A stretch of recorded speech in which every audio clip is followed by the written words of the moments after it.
नमस्कार मित्रांनो, कसं काय? कारण की भाऊ तुम्ही म्हणताना आपला एवढा तयारी करून पुढे चालला, कारण की आपल्या भाऊ जाणार तो आज जामनेरला. कोण जाणार तुम्हाला पुढे समजेन, पण ब्लॉग शॉट पर्यंत पहा. मला बोटा शेता पंपावर मस्त 3 डिझेल टाकून घातला, मस्त पास क्लास म्हणला. आता संध्याकाळी बी तिकडे फिरलं काही ताण राही नको.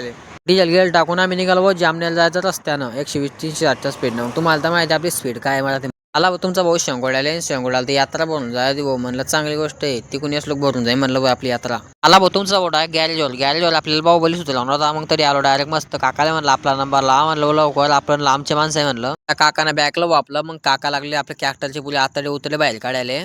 म्हणलं तुम्हाला जेवढे कॅक्टरचे आतडे बाहेर काढणार तेवढे असंच खाऊन टाका म्हणलं भाऊ, कारण की आता डबल दो खेळताना काही आमच्या ठेवू नका म्हणलं तुम्ही. काका म्हणत भाऊ तू पहिले शोरूमला जाय म्हणे, तू पहिले सामान आण म्हणे, मी तर लोक जेवढे आतडे काढायचे बाहेर तेवढे काढून टाकतो म्हणे बोरी. म्हणलं चालेल. आलो भाऊ शोरूमले. भाऊले म्हणलं या चिठ्ठीवर जेवढं सामान लिहिलं तेवढं सामान काढून देऊन आपल्याला. मग भाऊ आपल्याला पटापट सामान काढून द्यायला भाऊ. भाऊले म्हणलं भाऊ बिल दे म्हणलं. भाऊनं पहिल्याच की 1340 बिल काढलं म्हणलं. बापाले म्हणलं अरे बिल मागणे कोण आहे बापा. बोटाक शेता गॅरेजवर काकानं मागचे आताडे काढून टाकल, ते पुढचे आताडे काढत होते भाऊ. मग काका म्हणे बहुत त्या बाहुबली आता काही फिटवा नाही म्हणे, मी सकाळी तुला 10-11 फिट करून देतो म्हणे. म्हणलं चालेल म्हणलं, काय विषय नाही म्हणलं. तर मित्रांनो, तुम्हाला जर तुमचं बाहुबली सुधारला असेल, तुम्ही आवश्यक गाडी भेट द्या. मी तुम्हाला पत्ता सांगतो, जळगाव रोड, राजस्थान मार्बल शेजारी, महाकाल ऑटो. तर मित्रांनो, आम्ही चाललो घराकडे. आजच्यासाठी एवढंच. भेटू पुढच्या ब्लॉग मध्ये. आजचा ब्लॉग कसा वाटला कमेंट मध्ये नक्की सांगा.